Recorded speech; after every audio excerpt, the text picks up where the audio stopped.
Greetings, comrades. I'm Gigantles, and welcome to another episode of Gigantles Theory.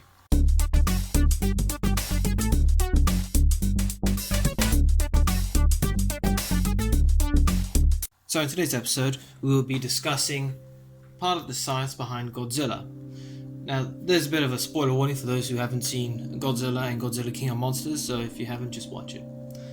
Right, now one of the main things that people watching movies notice, is that there's a theme of balance occurring in both films. In the first film, the two Mutos turn up, and so Godzilla wakes up to basically challenge them and maintain his role as king of the monsters. And so he restores balance to the natural order. And now in King of Monsters, when there's the ecological terrorist group in which they're helped by Dr. Emma Russell, who ends up betraying Monarch, what happens is she then sends a message to Monarch saying that the kaiju are actually important in the rejuvenation of the planet. And then she shows pictures of the places where the kaiju had attacked. For instance, they showed a picture of Las Vegas, which, as you may remember from the first Godzilla film, when the female Muto broke out of her containment and she basically flattened the city. And then when they look at it now, it's got plant life everywhere growing and stuff. And she talks about how the radiation is important. And I have looked at the science of this, and it's a bit weird because she's basically saying that the radiation is meant to encourage all this plant growth, rapid growth, and basically it helps nature recover. Even at the end of the film, where in the credits before they show the cave painting of Godzilla fighting King Kong, it mentions how there's a rainforest now forming in the Sahara Desert because a Muto walked through it or something. But the science of it is a bit weird. You see, you have to understand the nature of mutations and its relation to radiation. Now there's two types of mutations out there. There's induced and natural. The categories of mutations are substitution, addition, and subtraction. Substitution is when you basically take if you've seen other lectures, you'll know about the structure of DNA. So what happens when it comes to substitution? A nucleotide from a DNA chain is for example, if you're going to have a thymine. For example, if you're going to have a cysteine nucleotide and it ends up being replaced, when the DNA molecule comes along, it ends up being accidentally replaced with guanine. What that'll do is that maybe the complementary strand will no longer, it won't fit and it has to be changed. And when it doesn't attach, there is another protein that does come along, DNA protein that does come along and make sure that the DNA does fit together perfectly. And when it reaches that site where this mutation is, it'll do one of two things, because it can't actually determine which one of the two strands is actually the original. And so what it'll do is that if it chooses the original strand as the original one, then it will remove the mutation and the strand will be preserved. However, if it deems a new chain to be the original one, it will change the original strand to make a complementary to fit that, and then that mutation is then carried on inside that cell, and will be carried on to further divisions. Substitution it's usually the best sorted. It's the real main cause of mutations, because those sort of mutations can, you could say, sneak under the body's radar. But other ones, like substitution and addition, you see, there are three nucleotides that, when it comes to coding proteins, there are three at the beginning and three at the end of a chain. And these code the stop and start protein. And what ends up happening is, because what happens is that when what happens is the DNA protein comes along and it attaches to the DNA chain. And basically, when it detects the three starting nucleotides, it'll then bring together the messenger RNA, which will basically attach all the amino acids in a long chain using hydrolysis. And when it gets to the three stop nucleotides, or codons, it'll basically put a final bond on that and then detach, and then you'll have a strand of RNA, which can then be coded into and folded and everything into the appropriate protein. And what happens is some mutations end up causing a stop codon to either stop functioning, so the chain continues on for much longer, or it stops the coding sooner, so the chain is a lot shorter. And in doing so, that DNA is then lost. However, what usually happens is that those proteins will no longer function properly, and if the cell was requiring it to survive or for an activity, the cell will most likely die, and then that protein will just break down and it won't be carried on. That's addition and subtraction, basically. So extra DNA is made or DNA is lost, and that's usually well handled by the body. But substitution is the important one here. When it comes to radiation, what the problem with radiation is that you need to know what radiation is. So alpha particles are the nucleus of a helium atom, so 2 protons and 2 neutrons. And then a beta particle, or beta positive or beta negative, is either an electron or a positron. Yes, antimatter can be a form of radiation. Now, when radiation particles go through the body, there's a chance that they won't do anything because there's so much space between the atoms. But what they can occasionally do is that they can collide with they can collide with electrons in the outer shells of atoms and end up ionizing them, which is why they're also known as ionizing radiation. And in doing so, they basically create ions which can mess around with the chemistry of cells.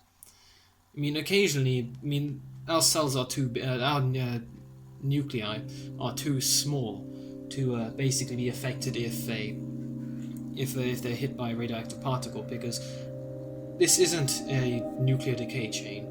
You need a very heavy atom that's unstable or on the verge of instability to fire a heavy particle like that, like an alpha particle, to cause it to the nucleus to cause it to split apart into daughter particles. But this ionizing radiation is where it causes the problems.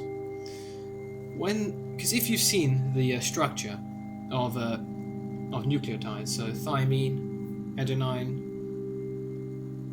guanine, and cysteine, and sometimes uracil in the process of RNA only, you could say they all look kind of similar. And the problem when it comes to firing a radiation, and especially the beta particles, is that it'll mess around the electrons and cause them to become charged, and end up it just causes chaos. And sometimes they can be sorted, but sometimes they aren't. But what will happen is if a radioactive particle, I'm just going to call them beta particles. If a beta particle hits a nucleotide that's part of a DNA chain, it'll change its chemistry slightly. I mean, it can be repaired, but let's say you're involved in a radiation-based accident, and so you've got billions of these particles firing all over the place. It's more than likely that some of those mutations caused by some of that damage caused by the radiation makes it past the body's checks, and that can lead to mutations. If you look at like the effects of Chernobyl or the nuclear tests, you can see the effect of sometimes they can take centuries. Wow, okay, this is a bit pre-flood. They can sometimes take decades to occur, or they can happen in a matter of hours. But it basically messes up the DNA, and there are very specific checks in your body for when the cell is undergoing mitosis to stop damaged DNA being passed on into the new cell, which will then divide and end up spreading this damaged DNA.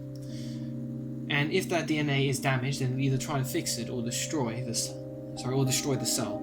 But if those checks are damaged, then the cell if there's a faulty cell, it will end up having uncontrolled mitosis, which leads to cancerous tumors. And as for what the radiation does to proteins themselves, proteins are held together they have 3 structures, sometimes 4 depending on this more. There's the primary structure, which is held together by peptide bonds between the individual amino acids. There's then there's like the disulfide and the hydrogen, and a couple of ionic bonds that fold them together into a secondary structure, so either a helix or sheeting.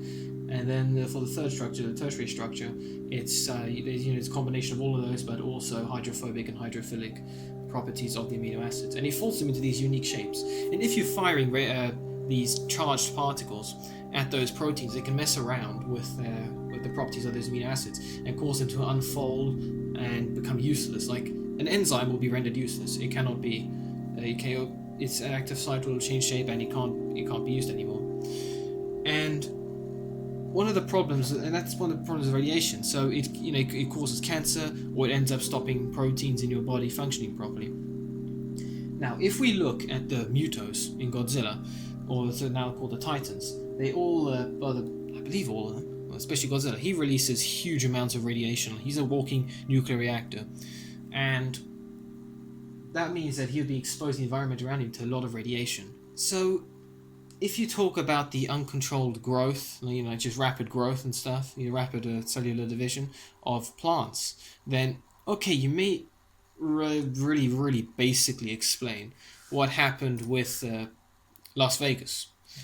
But radiation is a bit more complex than that, because just because it's rapidly dividing doesn't mean it's going to work out well.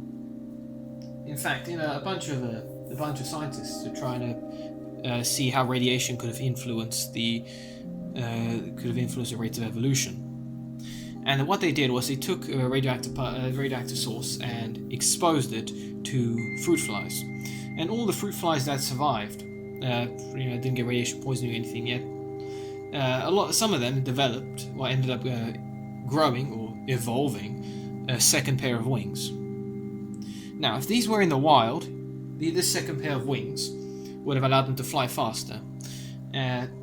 This basically would have helped them. It would mean that they'll be able to survive, pass on their DNA and stuff, and help the species become a four-winged fly that can fly very fast. Problem is, yes, they evolved wings, but they didn't get the muscles to use them. Those wings were basically lumps of, well, not lumps, they were just pieces of flesh, would that be the right term? They were just pieces of fly that they were useless. They were actually a hindrance. They were getting in the way of them flying. They couldn't fly. And if they were in the wild, this would have been a massive hindrance, and they would have died because they weren't able to fly. And so evolution was knocked down a notch in terms of credibility. Point is, mutations induced by radiation, they're more likely to fail than mutations that are caused by dividing DNA and just the occasional mess up in your body, if any of them survive through. So when it comes to stuff like Godzilla, where you see what happens to the plants and stuff, there's a chance that those plants may just end up becoming a cancerous mass and die, because plants can get a form of cancer, and it just ends up killing the plant. So although the theory of Godzilla, basically, him and the Titans basically regenerating the Earth and stuff through introducing the radiation into all the I can't talk today, and introducing radiation into the environment. The problem is that would end up causing a huge burst of growth from the plant matter, and then a massive cancerous tumor that is the plant, and they will die. And those mutations could potentially, if consumed by animals, could end up causing diseases and releasing poisons into their body, which would then kill the animal. The equivalent of making Godzilla, of all these plants growing out of Las Vegas because Godzilla grew it, is basically like saying, hey, let's store all our nuclear waste in the Amazon and they can regrow. That's not what's going to happen. You're going to have a monstrosity of an ecosystem that would last for maybe a few years and then die. Anything that doesn't die would be permanently affected. So, point of this theory is that seeing the mutations and rapid growth caused by all the Titans that they went through all those areas to basically rejuvenate the Earth, that's impossible. The mutations that the plants would have undergone for them to grow that rapidly would have been uncontrolled cellular division, which would lead to cancers and would end up wiping out that ecosystem quite rapidly. And as for the rainforest, and apparently it's meant to be growing in the Sahara, that's not how it works. You need to change the entire ecosystem of the place for that to function. I mean, again, Las Vegas is in the middle of the desert. A bunch of trees growing there because of radiation isn't going to do anything. It's too dry. You would need to introduce more precipitation through basically more clouds appearing over the desert. And Las Vegas isn't that kind of place. It's the middle of a desert again. They would need that water from somewhere for that plant life to survive. So, as nice as it is to imagine that desertification, the Sahara has stopped because of the mutos, it wouldn't, merely because they do not have the actual ecosystem to support it. And yes, you could say they're trying to make the ecosystem, but believe me, there's a big difference between a desert, a Sahara. There's a big difference between a desert, a savanna, and a rainforest. Yeah, a bit weird, but I just need to say it out there because I'd seen Godzilla King of Monsters recently. I like the film, but you guys need to know that radiation does not help anyone. It doesn't help evolution. It doesn't help plant growth. It's just an accident waiting to happen, and you really should stay away from radioactive sources. I mean, you're currently being exposed, especially those who fly a lot or near the North Pole. You're exposed to radiation, but you'll be fine. You'll take. Actually, your body's fine. There's no all the radiation you do take. It won't kill you. I mean, you would have to really get exposed to it for it to happen. I mean, I already told you need like 2 million bananas in 6 hours to die of radiation poisoning. In my Bananas Dangerous video. Yeah, point isn't that's what it's basically saying in this video. The physics of Godzilla, the chemistry and biology of Godzilla do not make sense. Okay, that's it out there. So as nice as it would be to have rainforests growing all over the place and titans rejuvenating the planet, they'll basically be littering this world with radiation, deeming it unsuitable for habitation by every single form of life that does not consume radiation on this Earth.